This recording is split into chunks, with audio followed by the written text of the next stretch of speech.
10 Ironman distance triathlons in 10 days in 10 cities to commemorate 10 years post-suicide attempt. Omnia is essentially founded on the principle that I was miserable. All of the things that are stressing me and putting pressure on me at the moment are good things to be experiencing. I think what will trigger self-doubt in me more than wondering if I'm doing the right thing in the first place. What are you trying to achieve with what you are putting out into the world? If the answer is more followers and more subscribers, then you do. So it's essentially a story of unhappy to happy, and here's how I got there. Fergus, thank you very much for joining me. Thank you for having me. You're a busy guy right now. I'm taking bitten off more than I can chew. I'm losing all my teeth. How far can I stretch this metaphor? And I can't find the time to go to the dentist to fix it. There we go. How many layers can I add? There's a lot of different things I want to get into today. Pick your brains on, selfishly, but also for the audience. But let's start with the here and now, just now. Talk to me around Project Tenacity. So, 10 Ironman distance triathlons in 10 days in 10 cities to commemorate 10 years post-suicide attempt at my end. So, with the name of raising 10,000 funds for 10,000 potentially life-saving phone calls, which is £122,000. Wow. So all focused around the number 10 because of that anniversary, I guess we'll call it. Mm-hmm.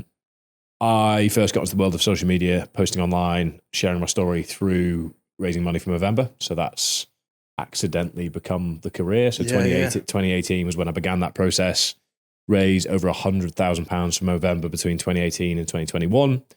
Have since allocated the time to building the businesses in the background, which is Omnia Performance, our strength and endurance coaching business, and then The Modern Mind, which has been a sort of consultancy, media and public speaking focus. Very much focused on Omnia at the moment. All the other stuff's kind of by the wayside, not really something I'm focusing on as much. Mm-hmm. But with the team growing, with things developing, I'm now in the position where I feel I can go at this, I guess, legacy project and time it around that commemorative period of time for me in May 2026, which is around the corner. 73 days, I believe, actually, when I refresh the calculator each day on my laptop and the tab that never closes. So the aim really is for it to be a bit of an endurance roadshow where I'm kind of telling my story and doing something difficult, but creating a space for people to come along and join in along the way. So we've rented pools and tracks in every city.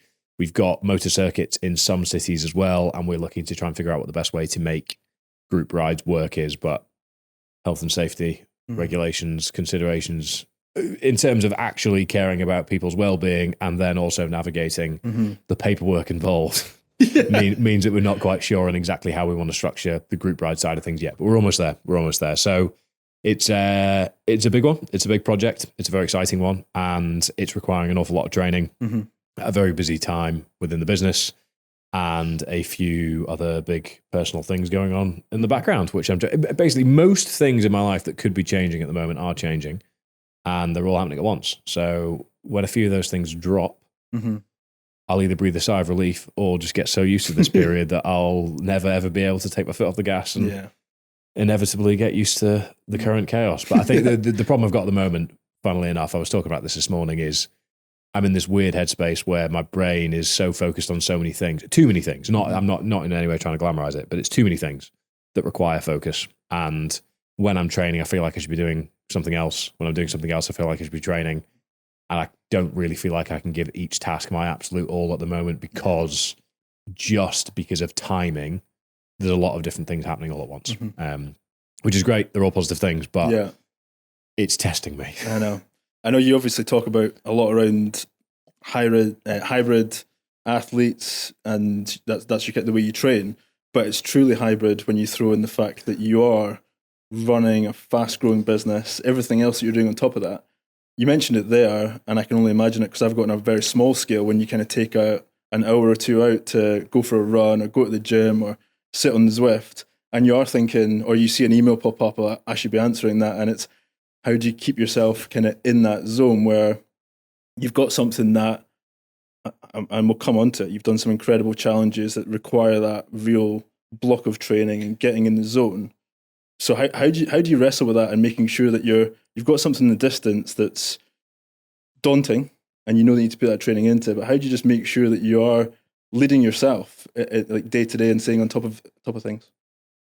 I have systems, structures, and habits that normally keep me on the straight and narrow, so to speak, but I've done a pretty bad job of keeping them together recently. Lots of travel, I think, has been the thing that's derailed that the most. Okay. We are in the process of putting the house on the market as well, which means that home situation, normal systems are a little bit up in the air as well. So I think what I've not been as good as I usually would be at is holding myself accountable to the things that I know give me the best chance to have the best day possible. Little things like knowing that training first thing without looking at my phone or any device for that matter, not giving my eyeballs the opportunity to see an Outlook notification is the best thing that I can do, not just for my training, but for the momentum the rest of the day, because I take the energy from training into everything else I do. But I've just not been very good at doing that recently, especially this week, strangely. I think every morning this week I've made myself, I'm having a bagel with banana and honey, I'm having a black coffee, and then I'm trying to only work on a notepad. But then something pops into my head. I thought, oh, that's a 2-minute task. I'll just do that quickly. And then I'll go out for my run. And then an hour and a half's passed. I'm like, oh, you've done it again. Okay, right. So you've got 2 training sessions to do this evening because you want to get into the work the rest of the day and you've got these calls, these meetings, whatever it is. Yeah. So by virtue, my systems and structures are being stress tested, and I'm currently in a period of learning to reapply my own leadership of myself within my own sort of setting first and foremost, which is interesting. And I think if we don't go through these periods, then you'll get a bit stagnant and you might get a bit complacent in systems and structures and things. And all of the things that are stressing me and putting pressure on me at the moment are good things to be experiencing, although challenging. So I'm not complaining. I'm just aware that if you're being pressured from all angles, you're going to have to adjust your systems to account for that, or fall back to the sort of standard that keeps you moving forward. So I've been better at keeping on top of that stuff recently, but I know what the baseline is for me, and that is ultimately highlighting clear habits day to day, clear structures, what I know is good for me, even down to what time of the day do I reply best to emails or WhatsApps, what time of the day do I think most creatively, what time of the day is best for me to sit down in front of a camera and talk versus trying to just time block everything, because trying to balance creative energy versus training energy versus sort of leadership energy, it's not as simple as just putting it in the diary. And that's something that I am currently navigating more than I have done in the past. Yeah, and give us an idea actually what it looks like right now. I know you're kind of building it up. I don't know when you're getting close to your kind of peak in the training block, but what is the volume looking like in terms of, you're saying there that you might get caught up, and we all do, in terms of you've wasted an hour and a half, if you like, and you're not yet into the training. But what does a given day look like on average at the moment when you're training for something that my own mind can't comprehend, which is 10 Ironmans in 10 days? So Monday, last week, whilst it's fresh in my head, Monday was a full body session, which was kind of heavy deadlift, one heavy deadlift set, and then back offs across the board, followed by 15K easy run. Tuesday will have been swim, bike, and run. Wednesday will have been swim, bike, bike and run. Thursday will have been swim, bike, lift. No, it was swim, bike, and run on Thursday. Friday, I lifted. Friday was hour and a half easy bike and 1 lifting session. Saturday was 4 hours on the bike, 10K run. Sunday was 2 hours on the bike, 25K run. So last week was 23 hours and 20 minutes all in. That'll build to 25, give or take, this week, 27 the following week, and then I'll kind of be into peaking phase where the main simulation target will be 3 Ironmans in consecutive days, which I'm not particularly concerned about, which is a nice place to be. Kind of ridiculous thing to say. But there's been a lot of training that's got to that point, but I'm doing these at sort of a go all day. I'm not racing them, so to speak. It's very methodical, and I can feel comfortable in certain paces for a long time because I've just been working on efficiency. I've been doing the boring work repeatedly in and out for a while, and it has led to the desirable results, which I guess in any setting you can apply, because if we were doing exciting things all day, every day, nothing would really actually get done, which is the way of looking at it. So I think a lot of my training has been very, very boring in the sense that it's mostly been time or distance focused rather than having any really exciting blocks of work within it that you wake up intimidated and nervous by. The biggest challenge has been finding the time to do all this whilst also protecting a suitable amount of sleep. Because the worst thing that I could do in the situation would be, I don't know, David Gogginsing it and just thinking, right, I'm going to train all the time and barely sleep and just work until 1 a.m. and then get up at 4 to get back on the bike. That's not going to help. I'll break quickly. So there's been a few sessions that I've reshuffled, a few sessions that I've missed week to week because I'm trying to make sure that I'm in bed by 9. And that's probably the constant I've held myself most accountable to over the past 4 to 6 weeks. Basically since the start of the year, really, just because of why, just because of when training sort of ramped up was, I just felt so much worse if my sleep hygiene was off even slightly. So that's the thing I've been really good at. Making sure that I wake up first thing and get into training undistracted, I've not been so good at. I'm smiling just now because right at home I've got a 2-week-old girl. And sleep's an interesting one. Yes, sleep hygiene is not something you're in control of currently. Well, it is. You can assess it, but you can't control it. You can't do anything about it. Really. Yeah. I think a lot of people watching, listening will know Fergus Crawley for a few different identities, being the athlete, being the content creator, YouTuber. But you are running a very successful and growing business and therefore are a leader yourself. This is the Leaders Unlocked podcast. I want to actually ask you, in your mind, what you define great leadership as.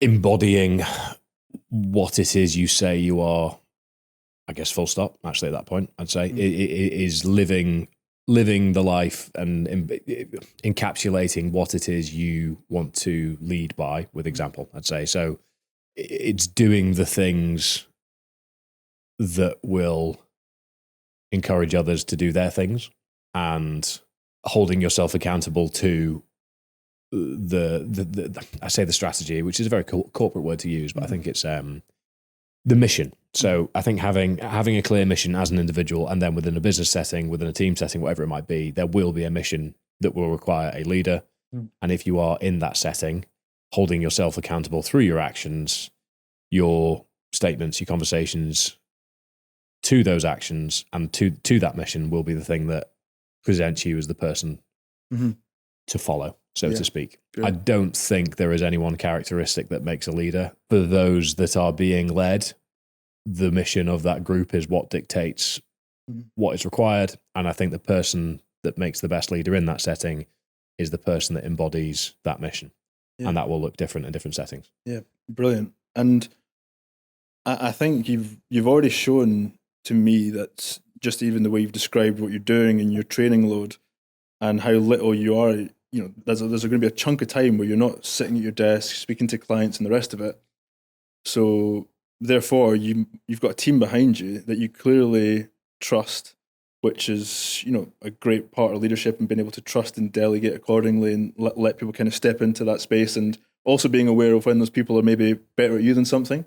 So talk me through that journey of, obviously you've grown the business now to, I think you said 10 or 11 people, but tell me a little bit around how you've evolved as a leader as the business has grown itself and how you've had to, go through that journey. So we're 10 staff now, and I've made it up as I go along, to be quite honest. That's long and short of it. I have done a lot of the grunt work. I have dealt with a lot of the outcomes that come with that and the iterations that go with it. And look, I say this whenever anyone asks me about how to build a YouTube channel. I think the only way that you can even earn the right to ask that question is if you've done it in and out week by week for a year. You can't outsource from day one because you don't know what you're outsourcing to fix or patch over or delegate. And I really do think that first 2 or 3 years where it was just anything and everything required. Okay, what are we trying to achieve here? How do we do it? Let's get on the internet and figure it out.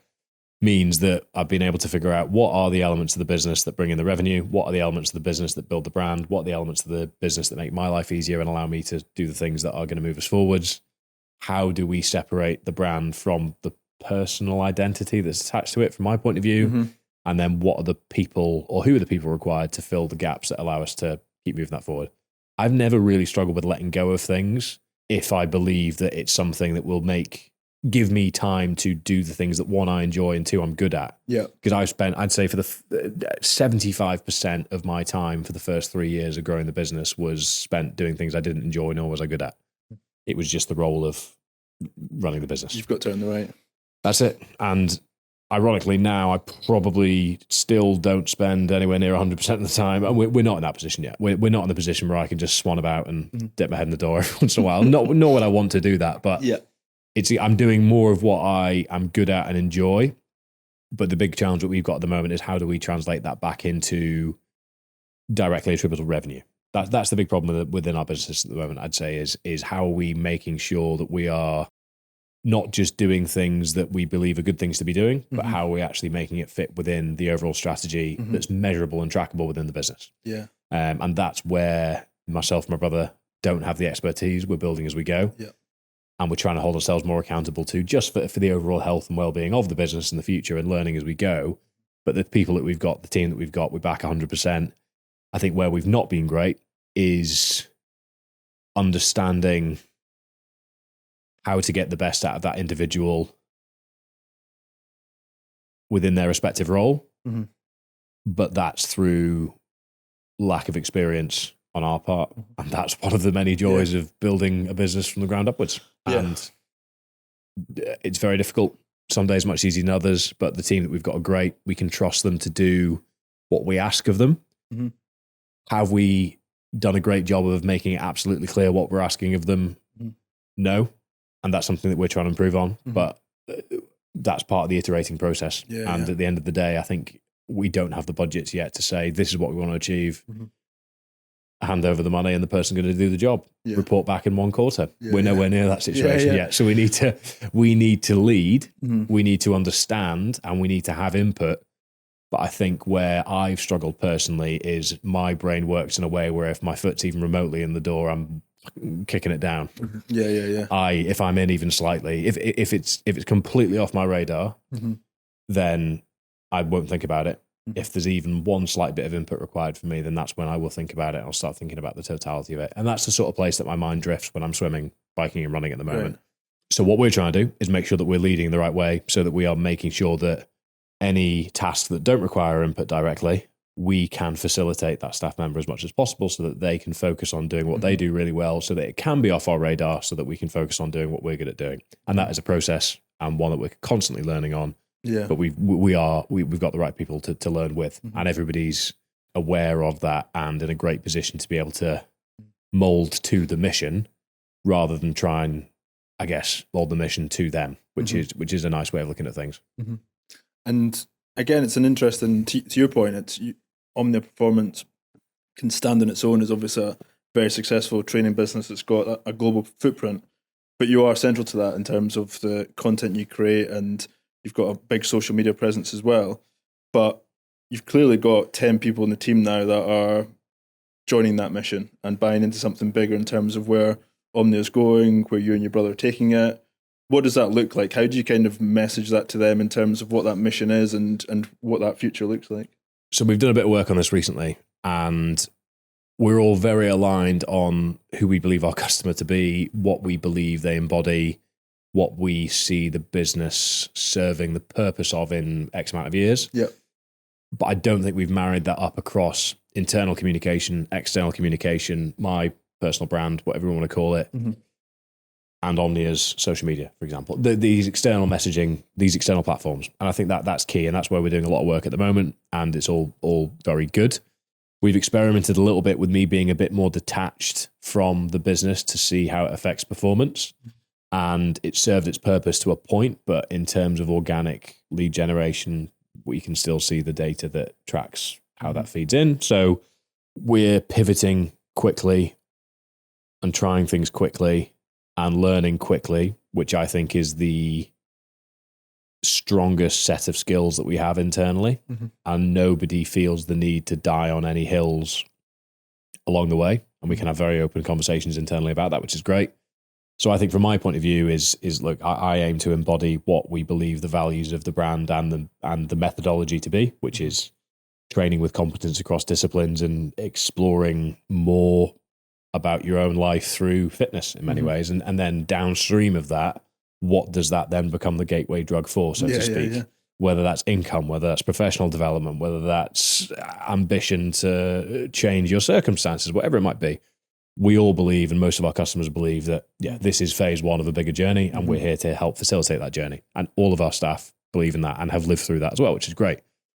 So I think the challenge at the moment is, how do we structure workload, input, messaging, narrative of a personal brand-led business that has gone a lot further than others might in terms of having a separate brand entity. It's not the Fergus Crawley coaching business, for example.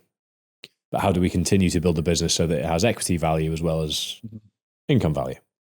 And that's a difficult thing to do, because we don't want to make decisions now based on potential enterprise value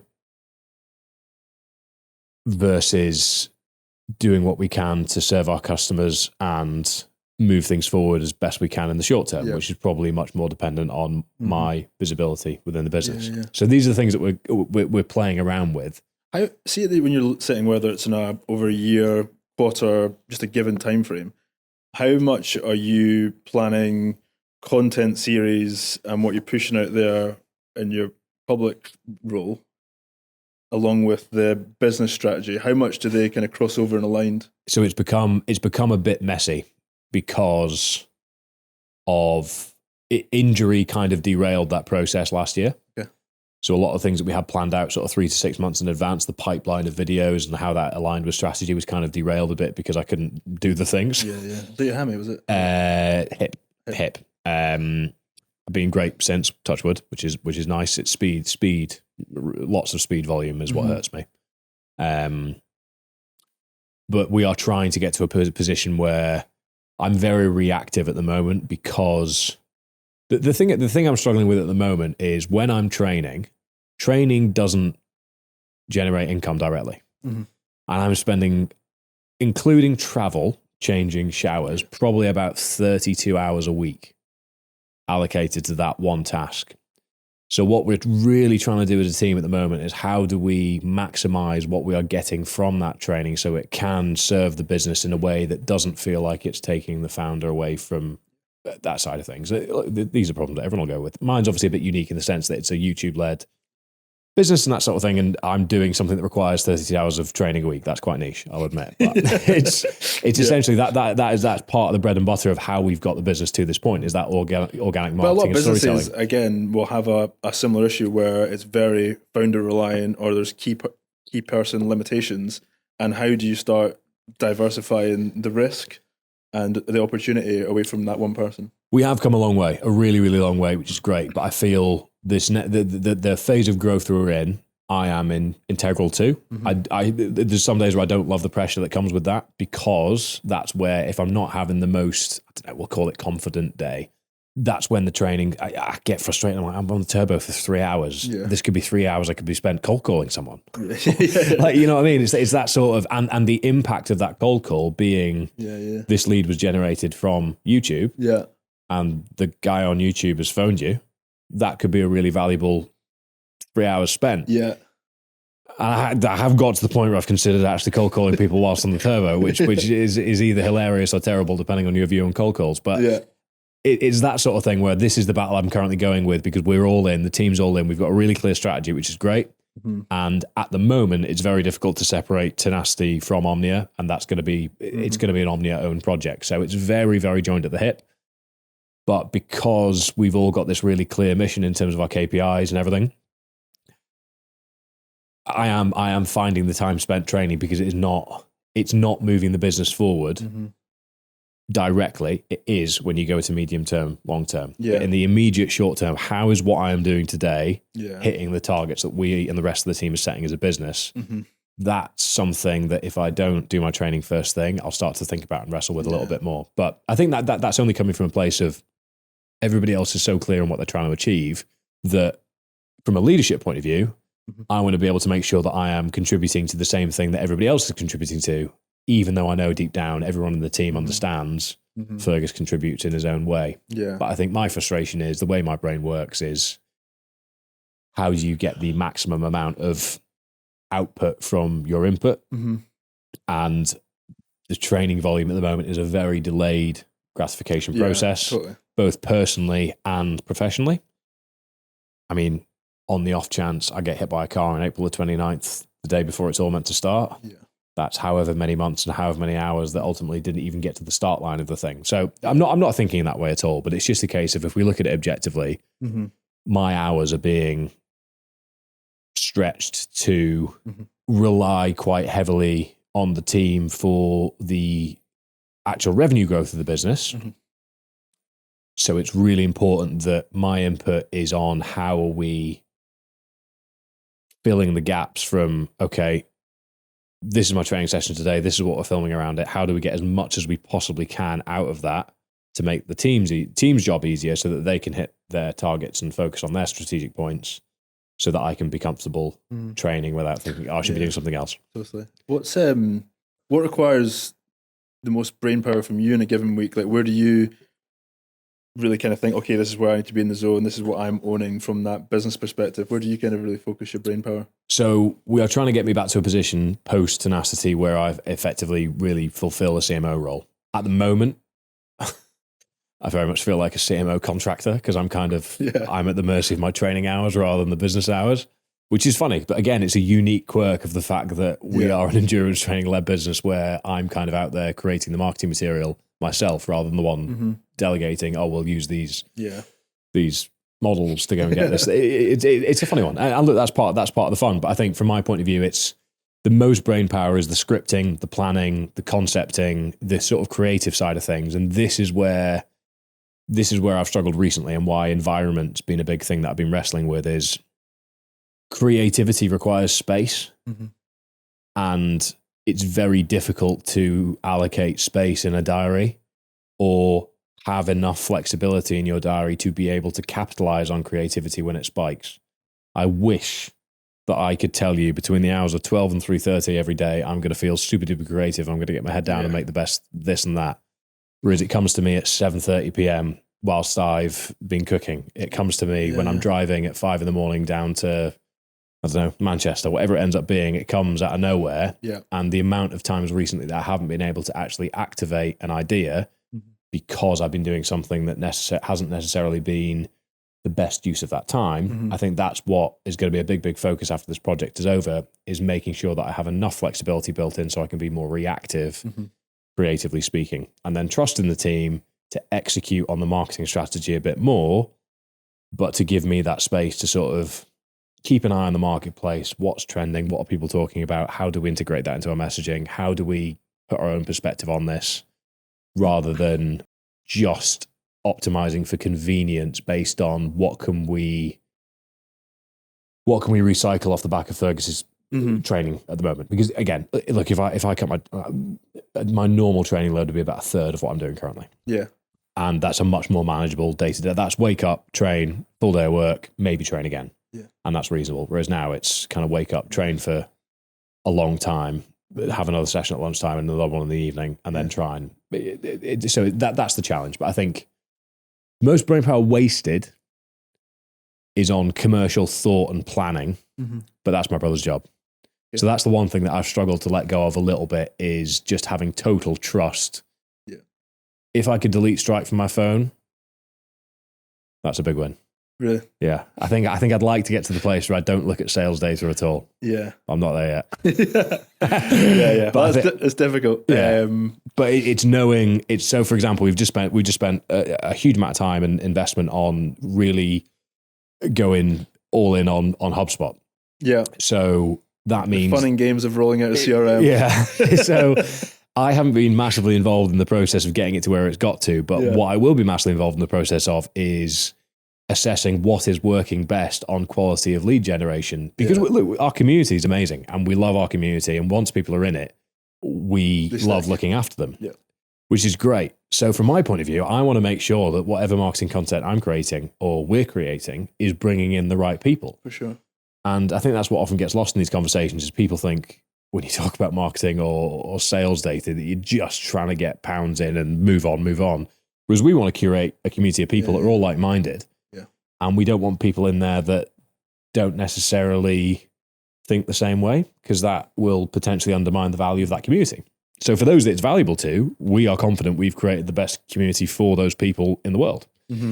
So I want to know that every YouTube video I'm doing, if I'm riding 500 kilometers in a circle, then I want to make sure that I'm pulling in the right people, and we can start to see, okay, that has generated leads in this way and that way that has led to this amount of people onboarded and they've stuck, which means that that was a good piece of marketing content to speak to our target customer.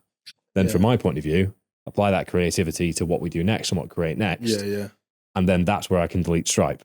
Because I'm just looking at the quality of lead generated rather than what it actually equals in the back end. But that's why I find what you do so fascinating, because there's a lot of people that will just be a content creator and a YouTuber and will be striving to, or be around the numbers you're at in terms of subscribers and views and the rest of it.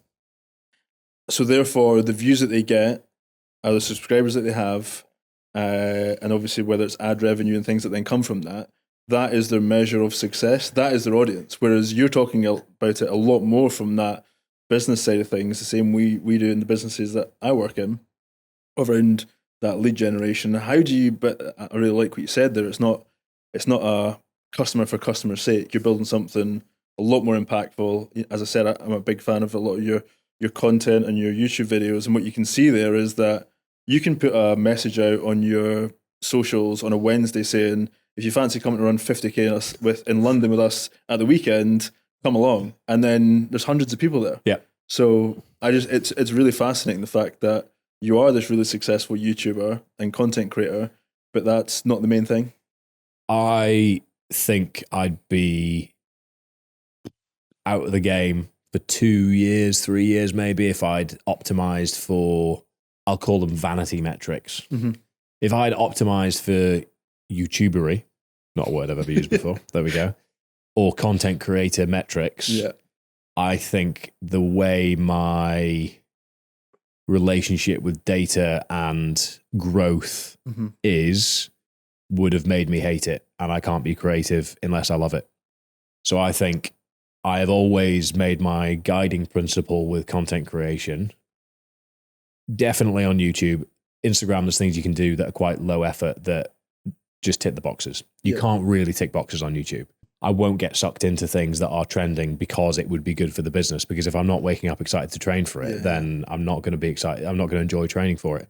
And if I'm not enjoying training for it, I won't make good content. And then I'm not in a sustainable career, effectively. If I burn the candle at both ends for too long, I will make the thing that I love the thing that I hate. And then the whole ecosystem falls apart. So my guiding principle with YouTube has always been, I will make the content that I want to make and address the questions and queries and interests of the audience that is built through that lens. But I will not make content for the sake of appealing to the metrics, because as soon as I do that, I am no longer in control.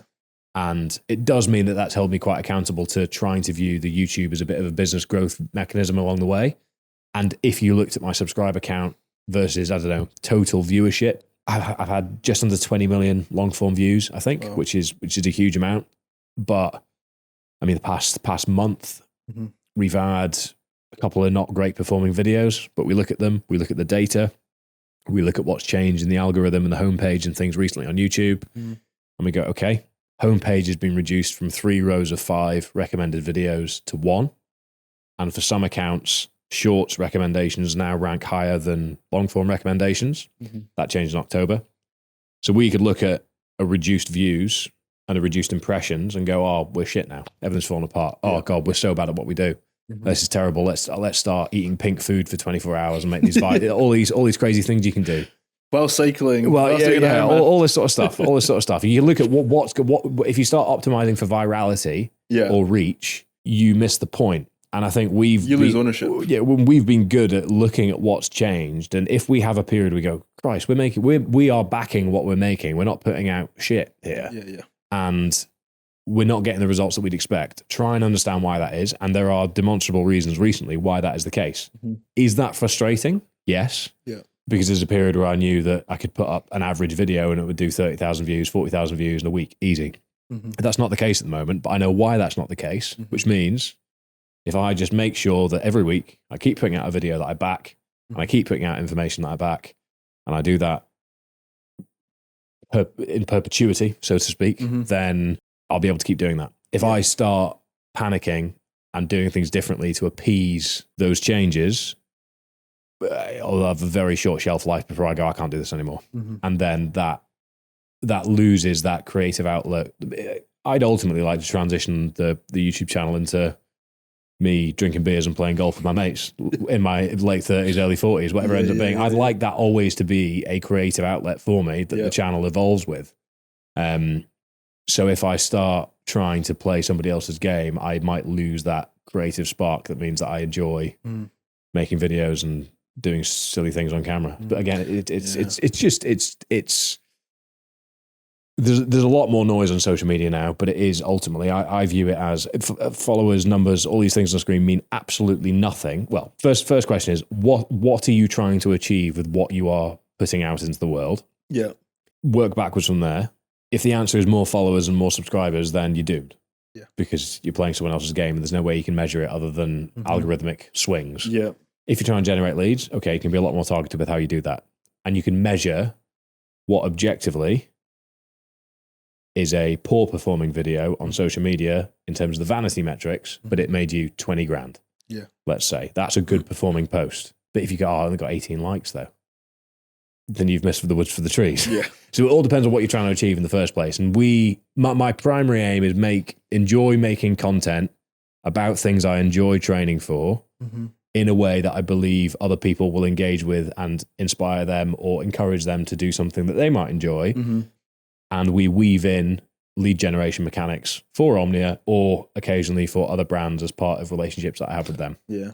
See if you're planning whether it's a training session, a day in the life, or actually one of your challenges, what does that preparation look like from a content creation perspective of almost thinking around what is the title, what is the thumbnail, what's the hook, the rest of it, like what do you do in terms of like that planning of before you even go out and do said thing? So you've said a lot of the right buzzwords there, because YouTube's a funny one where you could put Interstellar, which is, I think it's won many Academy Awards, a masterpiece, behind a shit thumbnail and shit title, and no one would watch it. And you can sit there and go, oh, I made an amazing bit of media there. Why is no one watching it? Yeah. Everybody else is wrong and I'm right.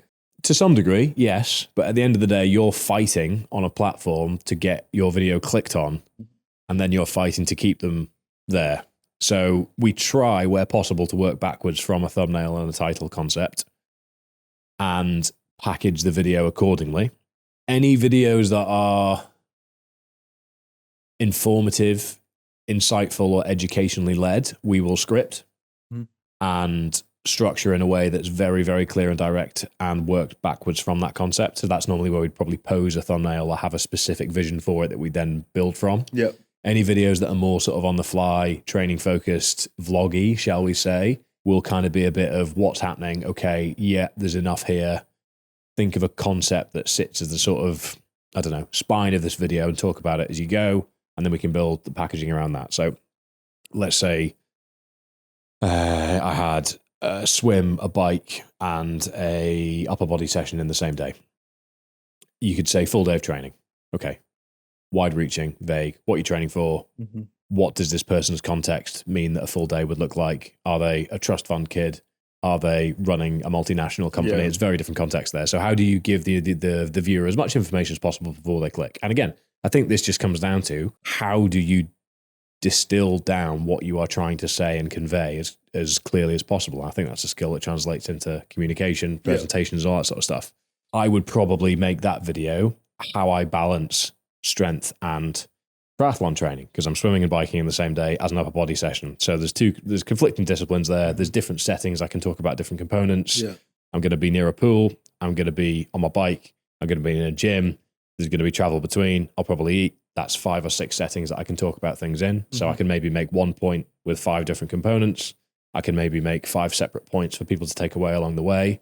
And I'll normally plan a structure around those videos that I can talk freely on as I go, because I'm kind of living through the thing and describing the thing as I go. It's either static or dynamic. Static is scripted, dynamic is structured, would be the way that I'd look at it. We'll always then trying to optimize for as much clarity as possible in terms of the thumbnail wants to give somebody an overview of, first of all, you want to stand out in a sea of other thumbnails, and you want people to understand loosely what the video is about based on the thumbnail. So that might be 3 frames, me swimming, me on the turbo trainer, me with a dumbbell in my hand. Okay, swim, bike, run. One very quick glance, swim, bike, run. And then the title tells them more about what the video is about. And then it's up to them whether they click or not. And again, you can apply this to pitch decks, you can apply this to email headers, you can apply this to outbound calls and the way that you, what are the first 2 sentences you say. That is going to dictates whether the person's going to stay or not. What you say in the opening minutes of a team meeting, what you say when things aren't going so well with financial performance, or somebody needs cold call on a Zwift, all these sort of things, So again, I think it's a skill.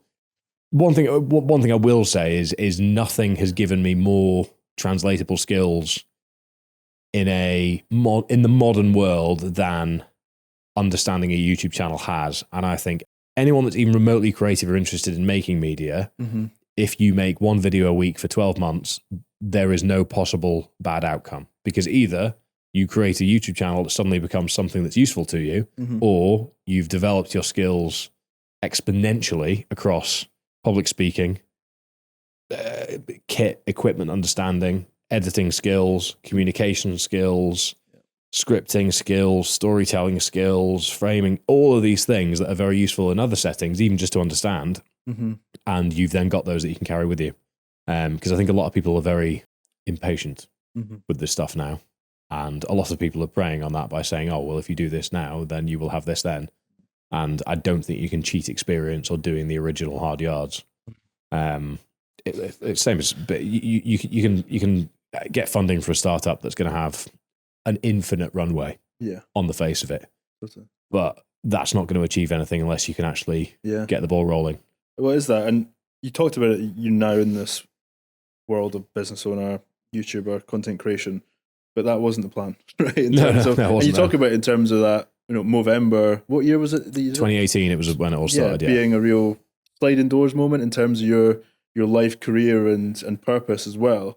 Take us to that kind of moment, because it obviously came off what happened in 2016, and how that led you to that, and then how it's kind of evolved and kind of, naturally and organically, you've done the hard yards, and people always say it's like an overnight story takes 10 years. Yeah. And we're knocking on the door of it, which is mad. Shave my head for the occasion. Yeah, I mean, look, my Omnia is essentially founded on the principle that I was miserable. Training was my constant. I then adapted my training for more experience. That experience has made me happier. That experience has opened me up to more experiences and given me more opportunity to develop, grow, and learn, that has made me much happier. So it's essentially a story of unhappy to happy, and here's how I got there. Yeah. And a lot of people have found similar happiness in their own progress with their own training. But I'd say 99% of people that engage in recreational training have no ambition of winning any world titles or getting paid to do it in the long run. They just want to do it because it's something that they can feel like they've secured a win with each day. And that's what training is for me. I don't care about my placing. I don't care about records or anything, really. I just like pushing myself to the best of my abilities, and I'll think up some creative ways of measuring that along the way. And then I put it on the internet. And I'm not competitive. I mean, if you said, I don't know, stag do, 5-a-side football, I'll be competitive in that setting. But this is a core part of my life. And if I let my ego or anyone else's goals get in the way of my own, then I'm distracted. And I think a lot of people resonate with that, which is, look, they've grown up playing a sport, or they're maybe not happy with their job, but they know that they want more from their life, and training can be a really good way to get on top of that, control it, give yourself some peace and some time to think about what you want to do next, and have that constant win, which gives you the momentum that can maybe be the thing that allows you to say, you know what, I'm leaving this job, or I'm moving to that country. Which, if you don't have that, you can fall into the mundane, as I have done in the past. So I think that story, all I've really done is go from unhappy and lost to making a decision to sort of go looking, and found along the way. I mean, it doesn't mean I've figured it out. Yeah. Peaks and troughs along the way, but I think a lot of people resonate with that.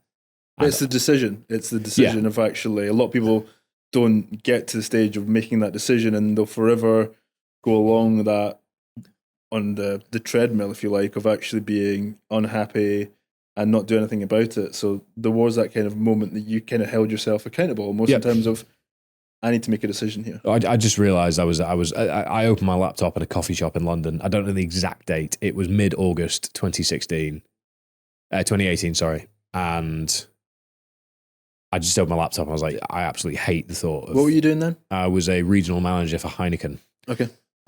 So I'd done their sales, their fast track sales grad scheme.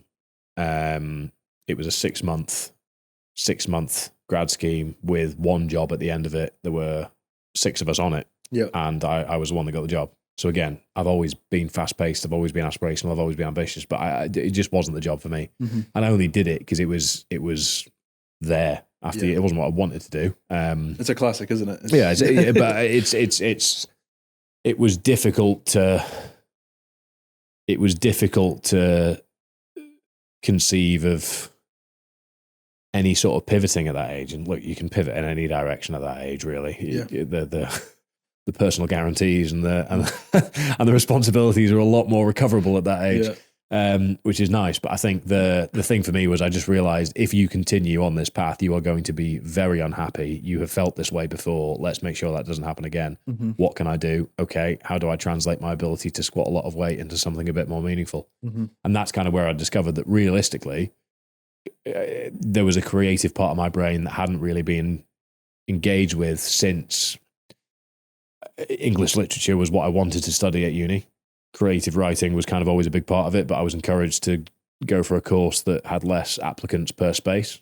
Again, playing the Russell Group lottery, so to speak. And once I had that creative outlet from basically creating an idea and building it from scratch with that first fundraising project, I think we raised 24 grand in the first year, which zero social media at the time. It was just a Facebook account with 1,500 friends and immediate friends and family. Yeah. And to do that in year one, that's when my social media account, my Instagram started as the event name, and it was basically a fundraising page to begin with. So that was created as a result of that project, and has kind of spiraled to where we are now. So it was a moment, it was a decision. But I wouldn't say it was rock bottom, but I could kind of start hearing the knock of rock bottom. And I could see the path that I was on. And it was very difficult to sort of rug pull from under myself, but I'm very glad that I did. Yeah. What's interesting is I watched your latest YouTube video last night, and it's obviously titled "Attempting to Cycle 500 Kilometers in One Go." I'll let people go and find it themselves if you achieved it or not. But you talk about at the start, you're doing it for a couple of reasons. One's obviously the training volume, and actually you're training for the 10 Ironmans in 10 days, so that would make sense for doing a level of volume. But you also said that you're feeling a little bit lost at the moment as well. Can you talk a little bit around that and what you mean there? So I part of it already described, which is my brain feels fragmented. I feel like James McAvoy in Split or whatever it is at that point. Just because there's so many things that require immediate focus. Ironically, a few of the things that are requiring that focus are the solutions to the feeling of lostness, shall we say. So I am selling my house. That's one of them. That comes with challenges, as we all know. Number 2, I will be relocating very soon, which comes with its challenges. I will be relocating overseas, which comes with visa challenges, which requires an awful lot of paperwork, and I do not like paperwork.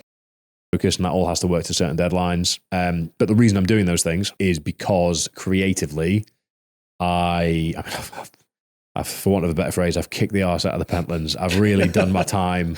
I've really done my time here. And I feel like creatively, and I guess inspiration is maybe the word, but I don't want to in any way say that I'm slandering.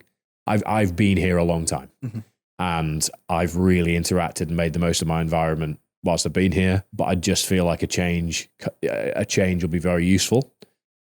But it comes with a lot of uncertainty and all the human emotion and all of the, am I doing the right thing? Is this the right time to do the right thing that comes with that? The feeling of lostness has come from a frustration that I don't feel as creatively inspired as I have done.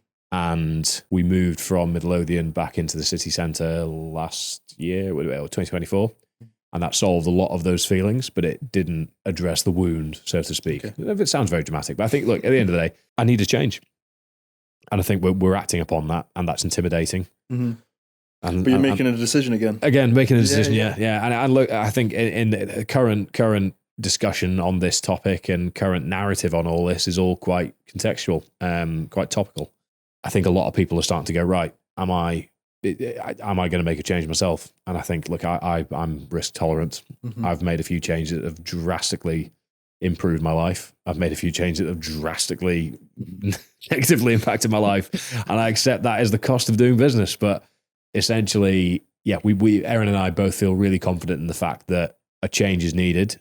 And the irony is, to elicit that change, there is a lot of work. That's the time when there was an awful lot of work elsewhere going on. So that's kind of added into the mix. But I think, look, being in Dubai was an interesting one for me. I felt even more lost there because I thought, wow, the training environment's amazing here. Training community is amazing here. The sense of growth, the sense of pace, the sense of entrepreneurial spirit and energy and support that's here is really not something I expected. I had a pretty negative opinion of the place before leaving. But even that, look, that made me question.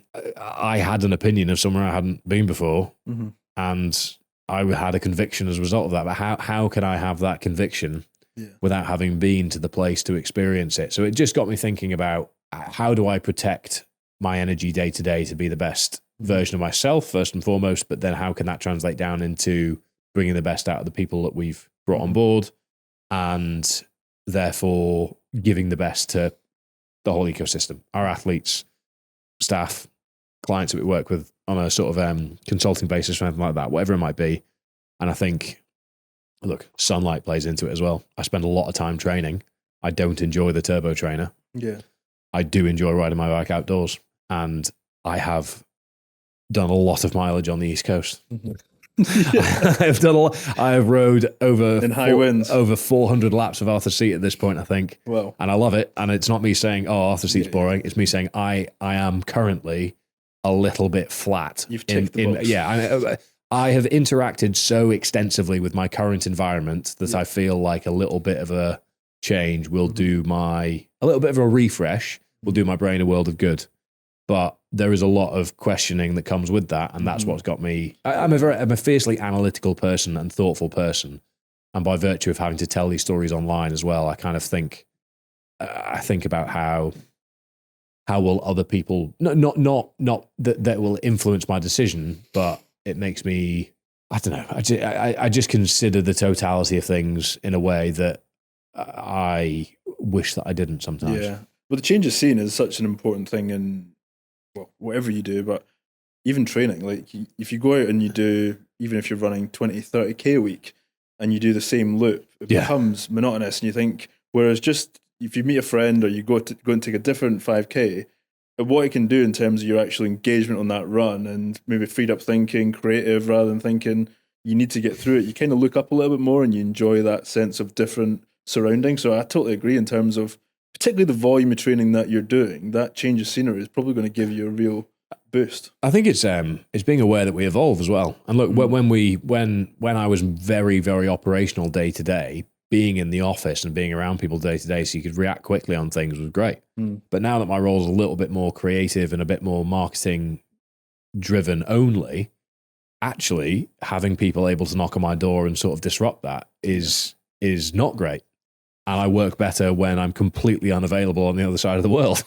So but then I'm like, well, hang on, this seems wrong. You should be completely available within working hours for this. And it's figuring out, it's a balance of what gets the best out of what I'm good at and enjoy doing, because that will create the best results for the business, but will also create the best results for me and is the most fulfilling thing. I don't think people are generally as good. I think social media and the availability of things has made people forget that we will naturally evolve as human beings, and we will present it with opportunities to make decisions that lean into that evolution or lean against it. And those are often quite important decisions to be made. Yeah.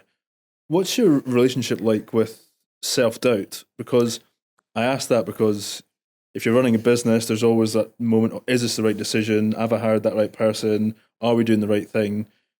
the other part of what you do is, you know, endurance sport, and the self-doubt that comes in there when you're standing on the start line of a 250k, you know, walk or run, or you're doing a triathlon or whatever it may be. I've dipped my toe into endurance sport and done like a 110k ultra run that was for charity, but you're still standing there on the start line thinking, shit, I better get this done. And that level of self-doubt, what's your relationship like with that as a motivator, but also just managing that when you're maybe going to face failure or whatever it may be in business or in sport? The only question that really matters to me is, have I done everything that I could within the circumstances available to me to be stood here? And if the answer is no, then I shouldn't be stood there. If the answer is yes, then whatever happens next is what happens next. And that's why I don't really I'll never check where I place in a race or an event, because my result is the result of my circumstances and performance. And unless I'm a pro, unless anyone's a pro, your circumstances are not optimizing for that race performance. They're optimizing within your circumstances for that race performance. And those circumstances will be vastly different depending on work, children, financial situation, location, access to sunlight, access to hills, access to flat, all these sort of things. Yeah. So for me, self-doubt only creeps in when it comes to nothing will trigger self-doubt in me more than wondering if I'm doing the right thing in the first place. Yeah. I think if I genuinely believe what I'm doing is the right thing for me personally, and it's what I am really passionate about and will give my best to, then I'll do the work. If I find myself not doing the work, then there's a reason for that. And it might not be. This is a training setting. I think in a business setting, I just try and, if I have belief in something, it's pretty unwavering, but I'm very deliberated in underpinning that belief. So self-doubt for me will only really kick in when I start to lose control of the ship a little bit in the process. But I haven't yet had doubt that was truly justified rather than just being a reflection of nerves or excitement, I'd say. My interaction with self-doubt is pretty directly correlative with sales data in a business setting. I think that can fluctuate quite a lot because you can plan for one thing and receive another, and that's where you go, oh, was I wrong about this? I think in a training setting, I'm very honest and realistic about what can be achieved within a week and within a certain setting. So if I'm feeling self-doubt, it's generally because I don't care about the project as much as I thought I would, which has only happened a few times. Yeah, if I'm really struggling to get excited about doing the training, or I'm stalling for hours at a time, that's when I'll start to ask questions. But the actual ability, I think I've got enough of a track record across things in my head now to know that I will set a realistic but aspirational target, and then I'll go at it hell for leather, and whatever happens, happens. And that's kind of thing. I think putting my ego aside enough means that self-doubt is good, because it means that I'm taking on something that's actually quite intimidating. Totally. And if it doesn't go my way, then fair enough. You took a big swing, and only you really should care anyway. If anyone else cares, that's kind of weird. But how much does your following and your social media presence do the job of a level of accountability for you? Because whether you're just like myself or anybody that's, the classic thing is you post that you're going to do a marathon, or even, and then everybody's going to be checking your Instagram or your Strava to check if you've done it. And people will feel that level of accountability of, even if, like, is my brother what's he going to think of this? But what's that like for you when you're, to your point, you're standing on the start line of these incredible endurance events, sometimes probably a few weeks or months before maybe it's going to be out there in terms of people viewing it. But how does that viewership go into the level of accountability of, shit, people are watching this? Or it's good. It's very good as a way of keeping me showing up on a day-to-day basis. I haven't enjoyed recently that there's things that aren't quite mature or processed enough or set in stone enough to be able to give the context as to why the training is more challenging. Because if I went on YouTube now and said, look, I feel pretty mentally flat and worn out at the moment, which I do. Yeah. People, you train too much. Oh, this is too big an event. I told you this, all this sort of stuff. There's a lot of that. But the reason that I feel quite flat is because of all the other things going on. The training's actually not that bad at the moment. I'm really just plodding along. Yeah. In my mind, it gets in the way of other things because it's a huge amount of volume. But what I haven't liked recently, I've always been used to being very, very honest and very, very transparent. I'm still doing that. I'm not withholding information. It's just there's certain things that I don't want to talk about until I've got total clarity on them. Like timing of relocation, a couple of other things, and all that sort of stuff. Because it disrupts how I want to communicate whatever the video is about, for example. So I'm kind of being vague. Oh, it's tough at the moment because I've got all these other things up in the air. Okay. Or you just train too much, maybe. And people like to see that happen at the moment. There's been a bit more of a swing of people enjoying seeing failure a bit more recently. Very British thing, grabbing a bucket side of things. Americans generally are a little bit more prop everybody up, but I think the internet, you'll bring people out of the woodwork anyway. I've been doing it for so long, it's just a part of the day-to-day, but recently I have been wishing for a little bit more distance for the short term, knowing that I went through a period, for example, where I just hated looking at my watch, training for the 250. I just hated the data. My life was just data-led. So I just started going from my front door to the top of a hill in Bonnyrigg and back, which I knew was 15K. I was just doing it, breathing, fine. Wasn't putting it in Strava. And there was a forum on Let's Run, basically critiquing my training, saying I was only this much volume a week. It's like, but like, what you never asked just to check. Is all of your running training going on Strava? Oh, right, okay. There's 60 kilometers a week missing from that because of this very simple reason. There's little things like that. That irks me so much because I'm like, the effort that you went to create this forum and these thoughts is about 400 times the effort it would have taken to just say, are you tracking all your running on Strava, by the way? No, I'm not. Oh, okay, that makes sense. Cheers. It'd be too easy, though. Yeah. So it's stuff like that. It frustrates me that I feel like people are looking under a microscope, but I also don't. It frustrates me because I don't understand why. I don't actually really care. I just don't really understand why people care more about my own training than I do about my own training sometimes. Which is the thing. And I think that's because other people are quite competitive and externally driven, whereas I am genuinely quite comfortable just doing my own thing. And the reason I've not been roped into doing high rocks, for example, you should do you'd be good at it. Oh, it'd be good for the business, but I don't personally feel excited about training for one, so I haven't done it. And that's the thing. I'm glad that I don't get sucked into these things because I'm like, well, if it's not exciting to me, I'm not going to train for it and do it. So there is a layer of accountability that goes with it. I'm a long way past needing to be held accountable to do the training in the first place, but I like context, I like clarity, I like nuance. And I think recently with so many things up in the air, look, business challenges, if I sat down and ran everybody through all the bloody cash flow challenges and when this server goes down and when the bloody roof's leaking, nobody cares about that. But those are the things that derail your training massively. Totally. And then for me to say, oh, well, I missed that training session because of this and because of that, it's good context for those that are willing to listen. But for those that aren't, they just see it as something else. And past couple of months, I've felt like I've wanted a little bit more distance just to focus on the things that I'm trying to get over the line. But that is not the way things are currently structured. So that's where we are. Again, I want to get you to share a few of them, but you've done a lot of different endurance challenges, and I want to know maybe the moment that you feel most deep into the pain cave, if you like, in terms of coming close to the end of your limits. Like, what challenge has that been, or that a moment on a challenge where you've kind of really felt close to the end in terms of that limit? 1 a.m, the end of Rannochmore, just before you drop down into King's House in Glencoe. I couldn't walk is kind of the only way I could describe it. And this challenge was running from Edinburgh to Ben Nevis in a single continuous ultra. So in the winter. In the winter, key detail, So Rannochmore was the most beautiful part of the whole thing, arguably, but was in complete pitch darkness, which irritated me as well. So I'd started.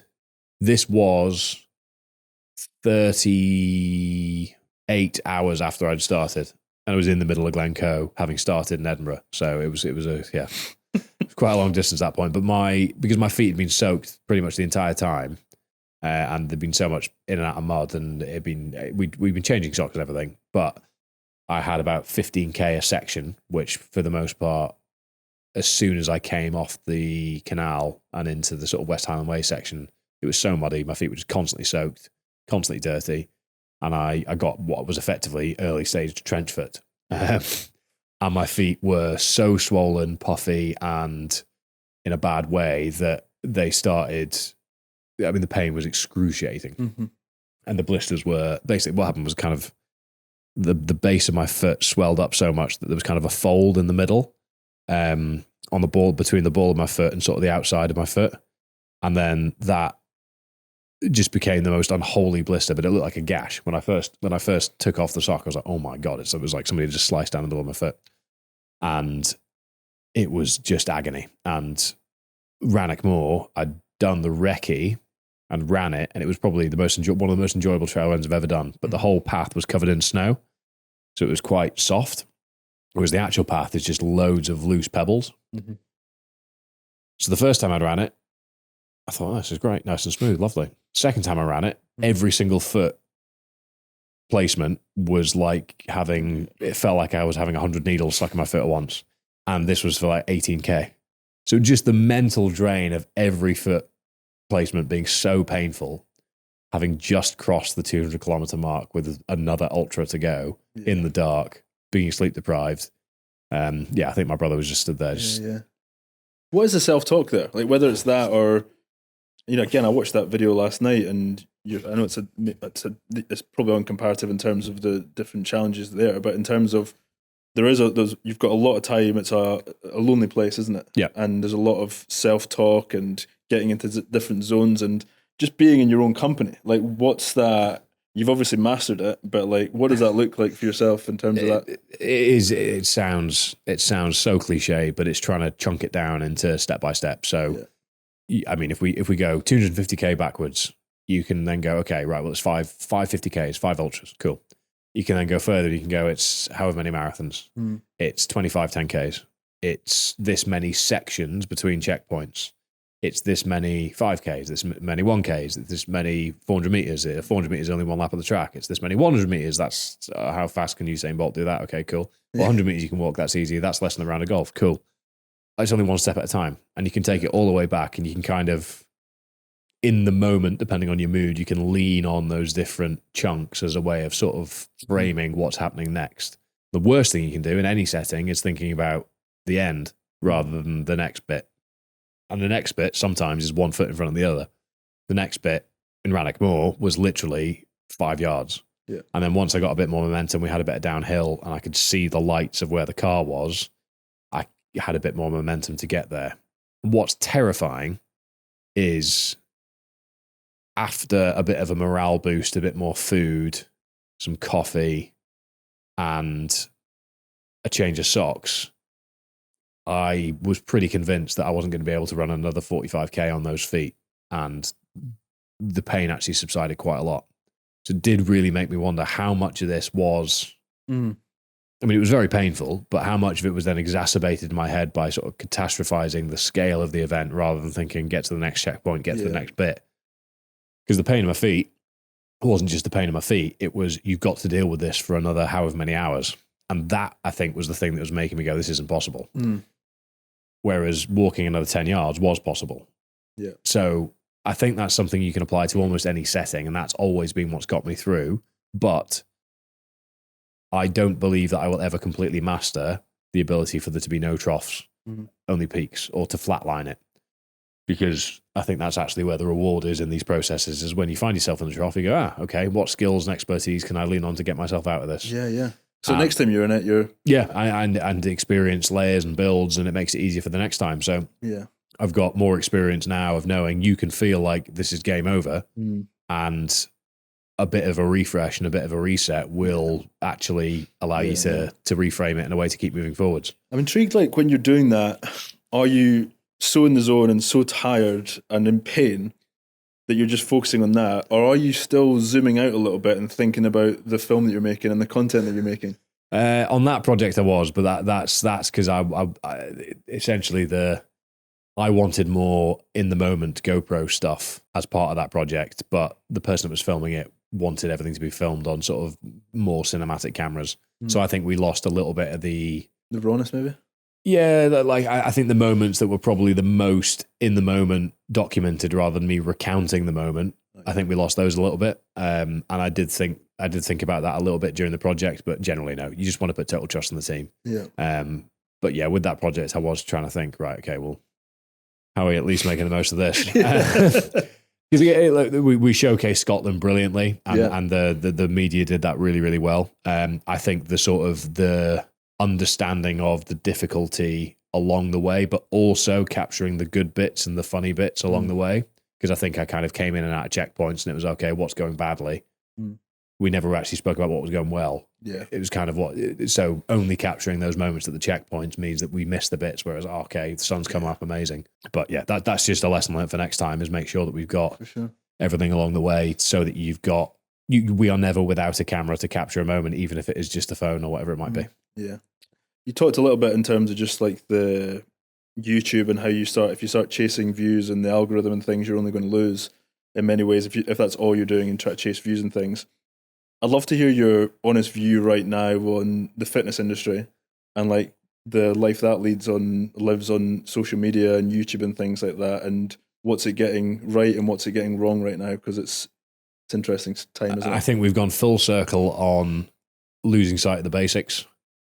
We had a nice period of time from like 2015 to 2020, I'd say, where the basics were celebrated. Whereas now we're arguing that seed oils are going to kill you, apparently. Yeah. And that if you can't pronounce the chemical on the back of the label, you shouldn't be eating it, even though that chemical is found more commonly in apples than it is in the thing on the label, whatever it might be. I think we've gone full circle with nutrition a lot, where it's more confusing than it has been, when at the end of the day, almost 99 times out of 100 in a health and well-being or fitness and training setting, the basic principles are the fundamentals that matter. And then you've got these 1%ers that make the subtle differences for those that are already nailing the 99%, which most of us aren't. If you're not sleeping 8 hours a day, you don't need to worry about whether you're having 6 grams of creatine or 7.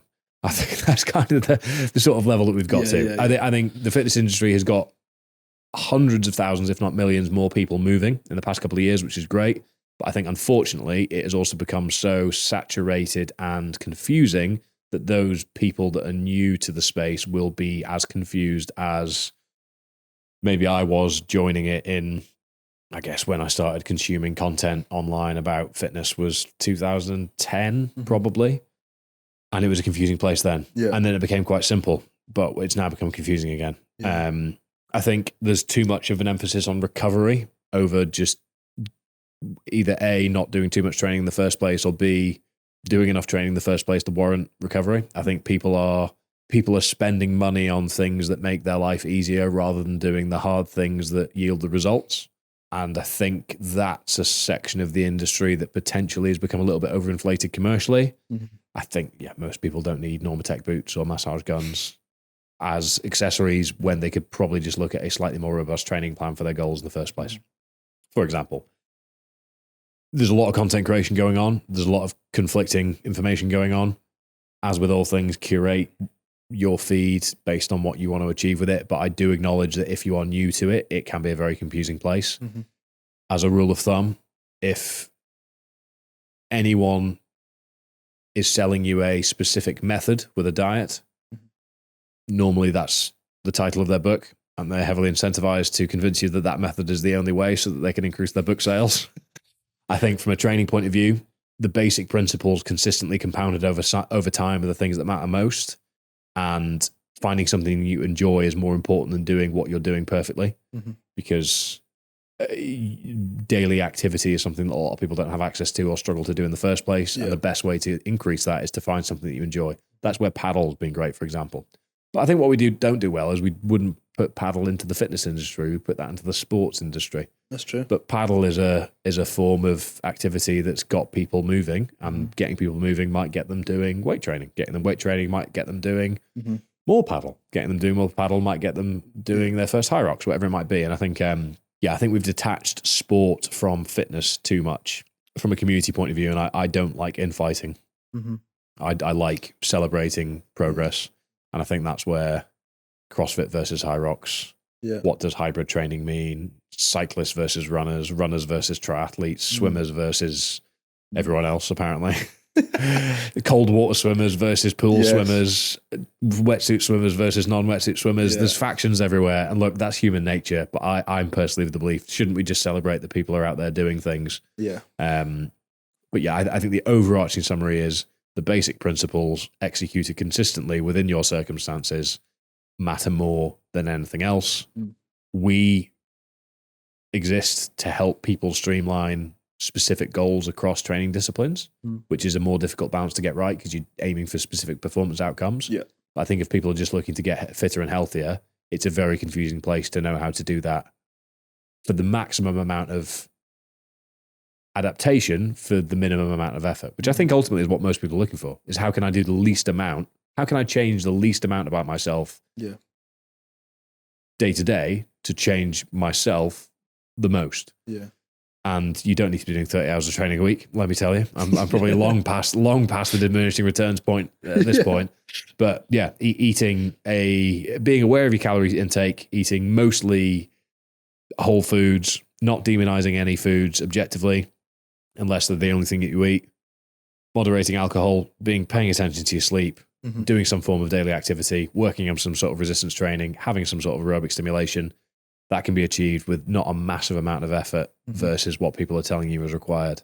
And I think if you find someone that you resonate with, lean on them, ask them questions. But it is difficult to drown out the noise. What responsibility do you believe you have in influencing the people that follow you? And you've obviously got a big following, and people will be influenced by you in terms of signing up for a race or what they do nutrition-wise or how they plan their days and things. How largely do you take that responsibility that you have as well, and the messages you're putting out there to your community? This is where my frustration earlier comes in. Is I love context, and I give people so much context, and I give people so much nuance, and then people just won't go looking for it, and they'll see a 30-second clip of me saying one thing, and go, oh well, what about this? Well, I made a 28-minute video on that took me 6 hours to film.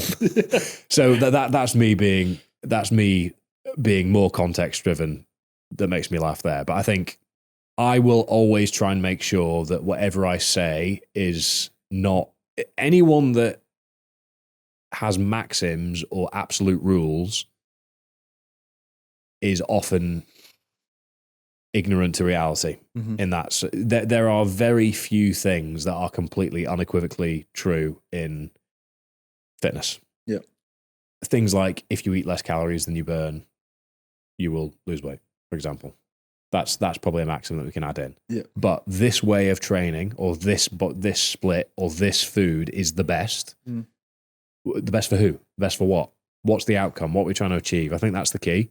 So from my point of view, I try and educate as much as I possibly can through the lens of my own experience. And I do think for some adults, people have lost the ability to think, or if they've got specific questions relevant to their own experience, that's something that they should explore within that context, because you can't give advice or statements that are completely applicable to everyone's individual circumstances whilst also being useful statements. Yeah. If you caveat everything, then you're saying nothing, really, I think is the key. So I will always try to be as sensitive as possible to the fact that everybody is on a different journey and it has a different context and experiences, and therefore plan what I say accordingly. Yeah. I do feel some responsibility, but I think I am context-led enough and scientifically led enough that I've never had any concern about anything being said taken out of context, generally speaking. And I think as long as you have integrity and you aren't flogging left, right, and centre products that are just complete bollocks for the sake of a payday, then you're on the right side of the line, so to speak. There are a lot of people on the wrong side of the line. But I would also like to think that anyone that is engaging with social media in a positive way can spot those people from a mile off, because they're often quite easy to spot. Yeah. Brilliant. Fergus, I'm not going to take up too much more of your time. Got some quickfire questions that don't need to be too quickfire. You can flesh them out a little bit. But one thing we've started is the Leaders Unlocked library. So we're talking to and asking people what's a book or maybe another resource or podcast. Is this it? Here it comes. You better have your book with you. Do I? It might be in the car, actually. It might be in the car. But whether it's a book or podcast or a resource that's maybe influenced them the most or shaped them, is there one that stands out for you at all? Buy Back Your Time by Dan Martell. Okay. So it's essentially, the core of the book is there's 3 transactions in life. Money for time. No, sorry. Time for money, money for time, and then money for money. most people spend their whole life in number 1. People can achieve 2. Very few people achieve 3 in the grand scheme of things. But it's a great book to allow you to understand how you measure your dollars per hour equation as an entrepreneur, or a business owner, or employee, whatever it might be, in terms of, if you would like to grow, how do you determine what to prioritize and then what to delegate to be able to make decisions on when it's time to do so. So a good example is, if cleaning your home takes you an hour, but you have determined your hourly rate within your understanding of your ecosystem to be $100 an hour, you pay somebody else to do that. Okay. If you are still below the rate of delegating it out, then you work to increase the hourly rate within your measurement. So it just means that you get to a point where you go, is this costing me more time than it is money? Yeah. And then you allocate it out that way. So there's a lot of frameworks within that, but essentially it really emphasizes the role of an assistant. It really emphasizes the role of knowing your worth, so to speak, in terms of how you measure that. Yeah. And therefore how to delegate accordingly, and then helps you understand how to move through those principles 1, 2, 3 to get to the money. For money is essentially investment and letting the money work for you, for example. But then number 2 is, how do you that's building a business and having investment compound in the background with that. But most relationships are obviously in that first category, which is you work for X amount of dollars, pounds per hour. And that's what a lot of people would like to break out of in that are reading these books, generally speaking. But that one for me really helped me frame decision-making on delegation. Yeah, brilliant. If you go for coffee with one leader and pick their brains for a couple of hours, who would it be and what would you ask them? One leader, coffee. I've never had to think about a question so much. I did read these. At least you swerved the North Korea side. Yeah. Just keep leaning on that one. I'm trying to think. There's so many examples, but I'm trying to there's lots of examples of leadership that have led to a great outcome. Yeah. But then I feel like I'd waste my opportunity leaning into that. So who has consistently created the most results that break the pattern that require? So like example that sprung to mind was when South Africa got beaten by Japan when Eddie Jones was leading them. But then again, that'd be one conversation with Eddie Jones, because I think his time at England wouldn't be as exciting. Let's go with actually Christian Craighead, Obi-Wan Nairobi. He's known as. Do you know who I'm talking about? I do not. No. So this is a guy who's from the Northeast, right? Who's former 22 SAS. He was in Kenya when an embassy was attacked, and he was in the local area, had access to equipment, heard about the embassy attack, and I believe he phoned the MOD and said, "This is the situation. Can I engage?" And they said no. And I think he went, "Who dares wins." Have you forgotten that fucking part? Literally the motto. And then he went in on his own in an 18-hour fight against the siege, basically. Saved pretty much every single hostage, I think, and got rid of every hostile person in the situation. I just can't really comprehend the level of confidence that goes into being able to go, yep, chance of losing this situation is high, and I'm going to go against my senior management and live by the motto rather than by the rank. I think he'd be a very interesting guy to talk to. That's a good answer. And I think Obi-Wan Nairobi is the best nickname of all time. Yes. It took me a second. I was thinking, has he said Obi-Wan Kenobi? Yeah. No, it's But unbelievable. For you as a leader, what's your most important non-negotiable? Ownership of mistakes. Really good. Yeah. Simple. What's one word that defines your leadership style?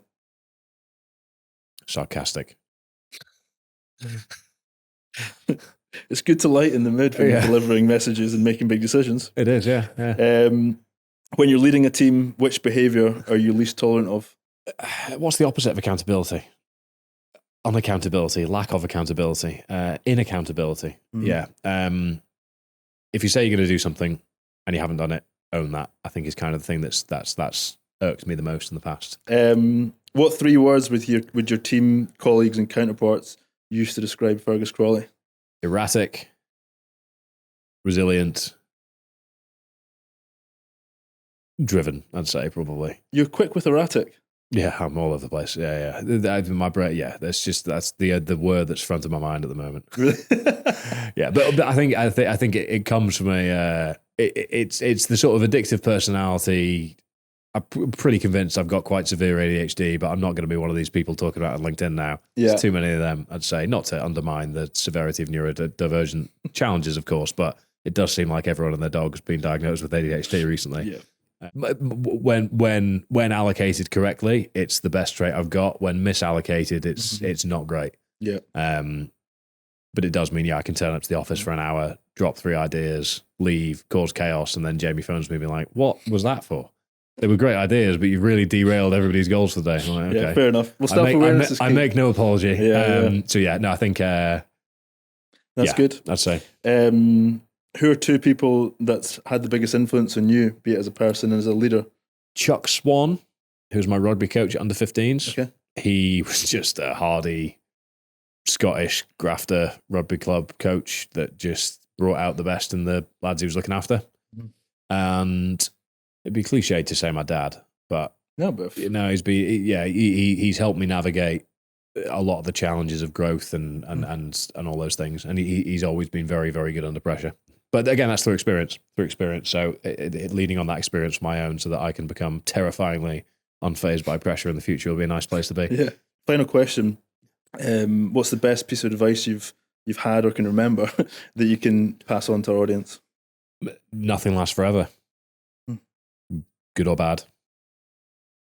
So don't get too comfortable. I think it's kind of the key. I think one of the messages that you've given today more than anything is like, you're living in industries that require, a lot of people have vanity metrics and ego in terms of performance. Where did I finish? What was my time? Or how many views did I get and the rest of it? I think one of the biggest messages I've heard from you is love what you do and enjoy it. And there's going to be bumps, but that's one of the biggest things I've taken. Do it for the love of the game. Yeah, exactly. Yeah, that's it. But don't fall into the trap of believing that the game is always good. Exactly. Yeah, you've got to take the good with the bad, and if you can't embrace the bad as much as you can the good, then the good won't come. And I think that's the key. And I've got a friend who's Glaswegian and a work ethic that is fairly unrivaled, and I think he's always been very good. Just rolling with the punches and sort of bouncing back from it, and we've leaned on each other well. And I think he's great at being able to reframe the big moment of disaster as the kink in the road that leads to the next stage of growth, or whatever you want to frame it as. And I think I've got a lot better at that in the past couple of years of taking the bad with the good. And there is no good without the bad, and the reward is in the struggle, so to speak. Yeah. Well, listen, people will not be shocked to hear that I'm keeping you from your next training session. I've got 3 of them, actually, due to bad planning and opening my laptop at 6 a.m. instead of getting on with training. Unbelievable. But listen, all the best for Project Tenacity. You said you're 73 days? April 30th. So I think it's 73, give or take a day or 2. But I feel okay. It's there's a lot of working parts, but I'm more worried about the funding and execution of the project than I am. We'll get there. That we will get there. And I've got the team behind that. And if there's a link we can add for people. There is. So that'll be. The story will be told. Go to Fergus's YouTube channel and Instagram. But listen, Fergus, thank you so much for joining me today. No, thank you for having me. Thank you.